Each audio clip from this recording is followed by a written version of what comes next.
The Dutch Revolt, the 80-Year War. G'day guys, how's it going? My name is AussieTash and I'm coming to you all the way from Brisbane, Australia, the land from down under, and I'm wanting to learn all things about the Netherlands. This particular video was suggested to me by one of my members on Discord. Shout out to Peter J. I have been getting really interested in learning about the war history of the Netherlands, so this is a great suggestion. Really looking forward to getting into this one.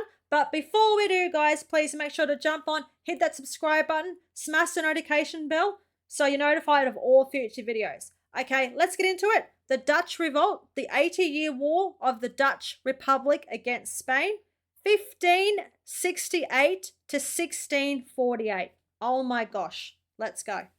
1588, the Dutch Republic was established. By that time, the Dutch were fighting the Spanish for already 20 years. 20 In the year years. of 1648, Spain recognized the Dutch Republic. So yes, you do the math. The Dutch fought a war of independence against Spain for 80 years. And watch this video till the end, because by the end, I'll give you a revelation why the Spanish actually never left.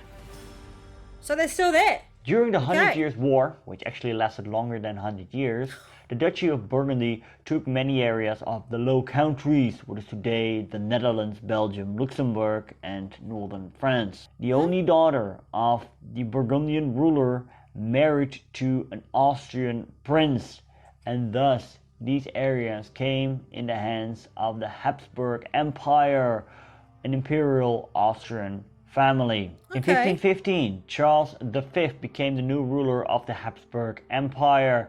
The empire of Charles V was enormous, with territories all over Europe, and with its overseas territories into consideration, it was often said that in the empire of Charles V, the sun never sets. To get a firmer grip on the Low Countries, Charles V applied a policy of centralization. His predecessor already introduced a monetary system and also established the States General. The first States General took place in the year of 1464. What? Charles V's weak points were the finances, so therefore he introduced a taxation system. There were taxes on wine, beer, and broadcloth.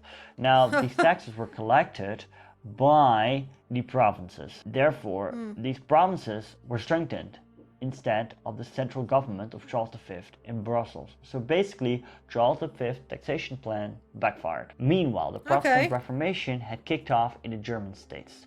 Protestantism spread in the Low Countries, and this was basically against Charles V's policy of centralization, because to get a firm grip on an area, you wanted to preserve religious unity. So therefore, Protestants were prosecuted, and many of these so-called heretics burned at the stake. Now, Charles V's son, Philip II, who succeeded him in 1555, he was even more fanatic in the prosecution of the Protestants. In the year of 1566. Wow, oh my gosh. It's so incredible that all this history is documented, that people know about this stuff. You're talking about stuff that happened in the 1500s. Oh my gosh. How is this documented? In beautiful old books, in drawings and pictures. It's absolutely incredible. Oh my gosh. Like I said, guys, if I haven't told you before, I have traveled, well, to Paris, and I've traveled to Italy. I've traveled to Vatican City. I absolutely love old buildings. I love old books, the smell of old books. But yeah, my gosh, to get your hands on these old books, where do you find them? They must be in museums, eh? And pretty guarded, pretty heavily guarded. You can't just go in and say, oh, I'd like to see these books, mate. You wouldn't be able to touch them because they would be preserved. Oh my gosh. Okay, there is so much to get into, guys. This is a fairly long video. It goes to about 15 minutes. I will be pausing it for a bit. Let's just keep on going. Dutch noblemen begged the king to stop the prosecutions. This is also known as a supplication of the nobles. Now, at some point, Philip II, he left for Spain, and a regent, Margaret of Parma, ruled on his behalf. Now, she agreed to stop the prosecutions for a while, but this let the cat out of the bag, because now the Protestants came out and started preaching all over the place. This is also known as the Hajj preachers. That summer, the situation totally escalated. See, the Protestants, they basically are against the idea of worshipping a statue of a holy figure. So Oh, they really? stormed these Roman Catholic churches and smashed these statues Oh, to bits. no. This event is called the Iconoclastic Fury. In the Netherlands we refer to it as Beeldenstorm, statue storm. Well, that's not good, is Speaking it? of They wouldn't fury, have liked that. well, Philip II, he was furious. Yeah. And he sent Fernando Alvarez de Toledo, also known as the Duke of Alva, to replace Margaret of Parma. Now this guy was also known as the Iron Alva. And again, many people burned at the stake. But even more people fled. And one of the persons that where'd they fled go was to? the Dutch nobleman William of Orange, who originated from the House of Orange There you go. here in the south of France.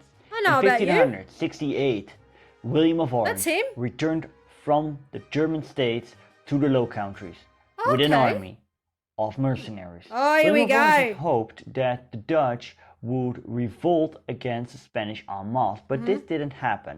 Now, William of Orange's army first had a success at the Battle of Heiligerlee, but then suffered a tremendous defeat during the Battle of Jemmegen. The war Okay. would end in the year of 1648. So 1648. why did this lasted so long? Why did this war lasted for 80 years? That's the question, isn't it? Therefore, we need to take a look at how this war was fought. We are talking about 16th, 17th century warfare here.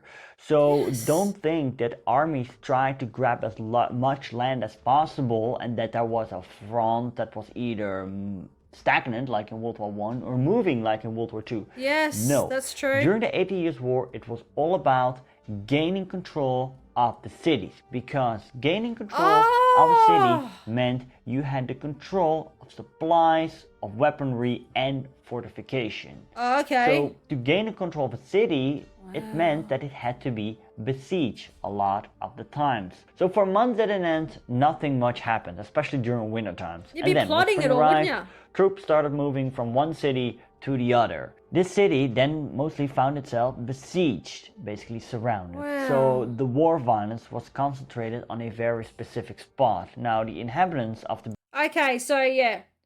To win the war, you wanted the cities because the city had, all the people, it had, the trade, had the money, had everything like that. What sort of equipment did they have? Obviously, they've got like cannons. It looked like they had cannons. What sort of machinery do they have back then to fight these wars? It looks like they had cannons and blades, and that's about it. They're not going in with all the stuff that we've got for wars now, of course. We're talking 300-400 years ago. This is absolutely crazy. And again, that all this war history is all documented. That just blows my mind, man. Blows my mind. besieged city, they suffered tremendously by the siege, and also neighboring farmers suffered by plundering troops.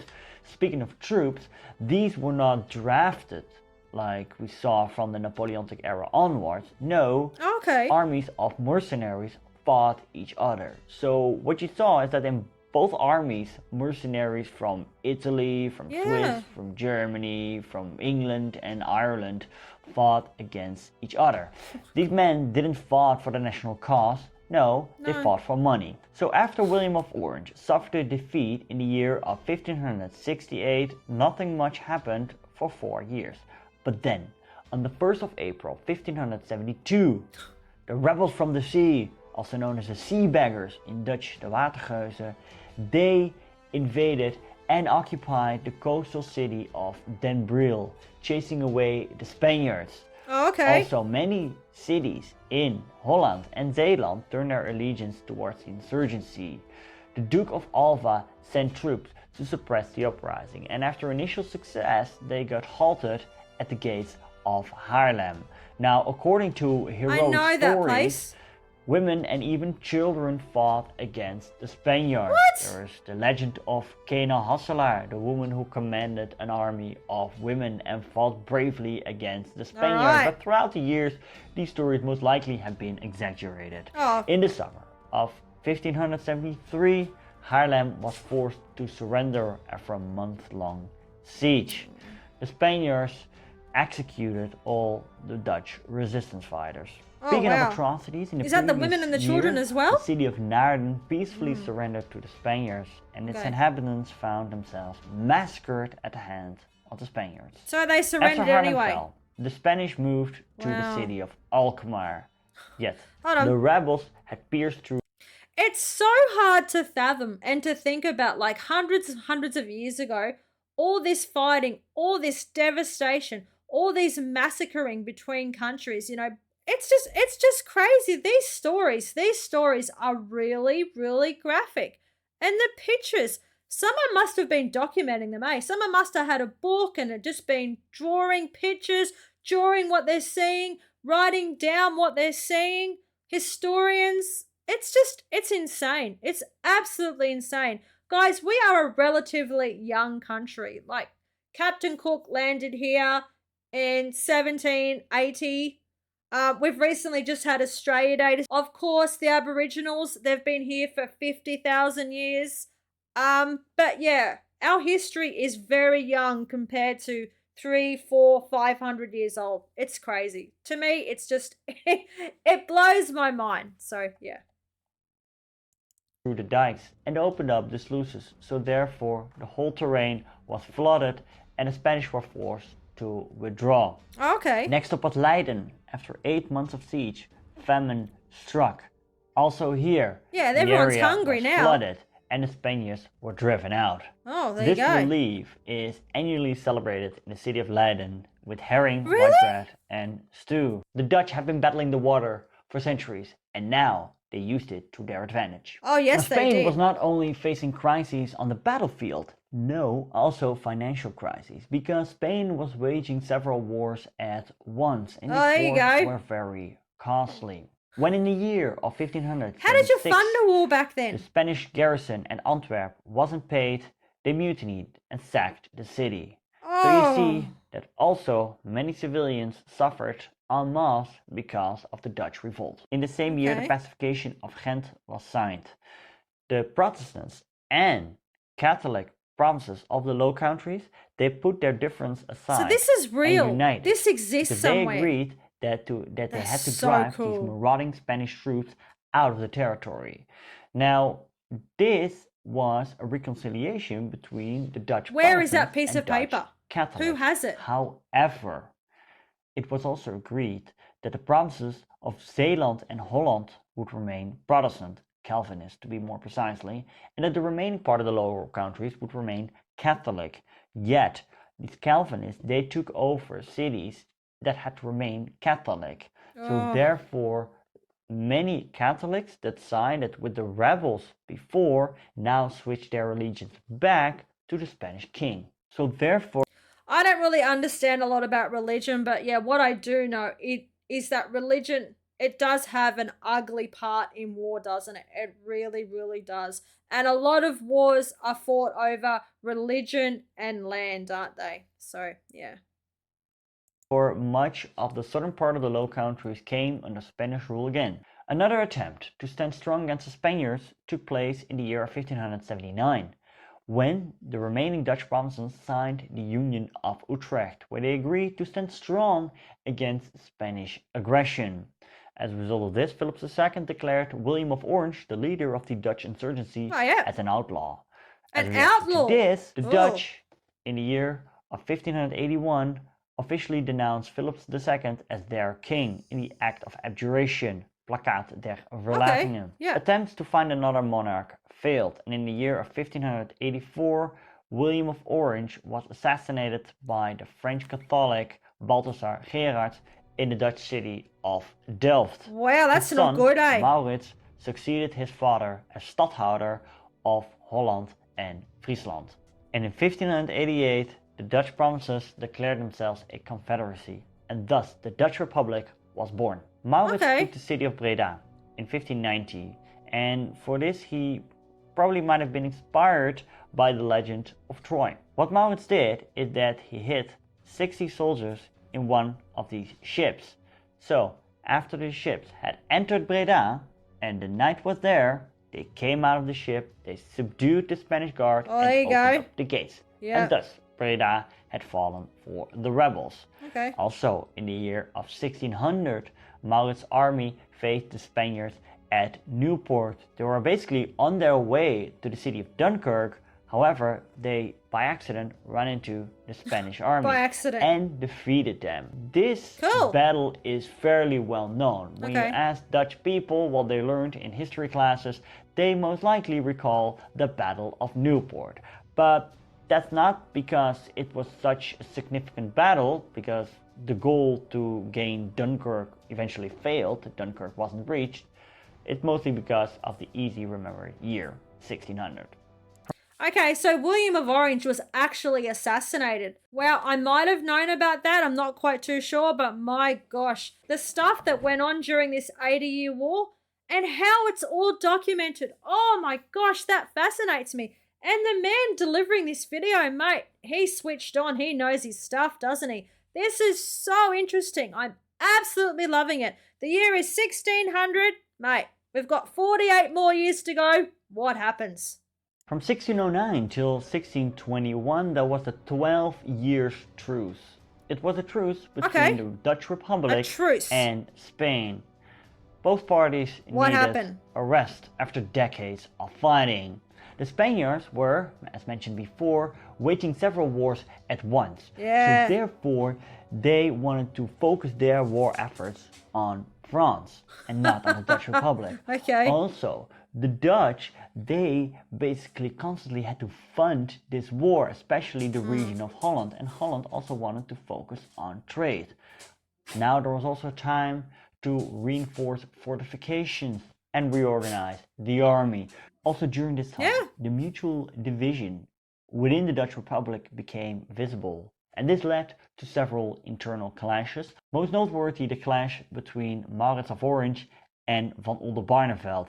But this here deserves an episode on its own. Okay. So therefore, I recommend you to keep an eye out for this channel. We'll In 1625, Maurits passed away.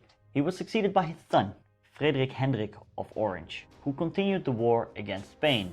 He took the city of Groenlo, which was one of the last remaining cities that was under Spanish control in the north. Then he moved south and he took cities in Vlaanderen and Brabant and Limburg. When in the year of 1629 the city of Den Bosch fell to the Dutch rebels, many Catholic citizens left for the southern Catholic Spanish-controlled provinces. So this example shows that the whole heroic picture of Dutch freedom fighters versus intolerant Spaniards just isn't correct. By this time, the war had clearly shifted to the south of the Netherlands. Okay, well, a lot of stuff happened there, but mate, you guys are taking it back, you're getting your power back, you know, you're taking your land back, because you guys had time to rest, didn't you? Spain were off fighting other wars. You guys had time to get everything together, you know, to regroup and, you know, build your army and take what was yours. So yeah, this is really, really cool. And many cities came under rule of the Dutch Republic. Also, the last years of the war overlapped with the 30 Years' War. This was an immense conflict that spread all over Europe and even in the overseas colonial territories, and can therefore be called a world war. But that's beyond the scope of this episode. In 1648, the Peace of Westphalia was signed, ending both the 30 Years' War and the 80 Years' War, where the Peace Treaty of Münster officially ended that, and Spain recognized the Dutch Republic. However, the southern Netherlands remained under Spanish control. Why? So the Spaniards never fully left after this point. One funny example I like to point out is that the mother of my stepdad, her surname was Maas, which was likely derived from Maez. So yeah, the Spaniards weren't totally out of the picture. 80 years is an enormous time span, and if you think, crazy, wait a second, this guy forgot to mention XYZ, feel free to leave a comment down below. Wow, well there you go. There is the history of the 80-year war, the Dutch Revolt. Oh my gosh, this guy, he seemed to know his stuff. This was a great suggestion, Peter J. Mate, there are so many things going on in my head. There's so many little wars that I want to break down. It looks like this guy's got a pretty comprehensive channel. History Hustle. Might get into it, might watch a few more of his videos. He said he was going to do some videos on location. That would be pretty cool. Okay, that was the video for today, guys. If you liked it, please jump on, smash the like button, leave a comment, and of course remember to subscribe. That really helps me out. Cheers from down under. Take care. Bye.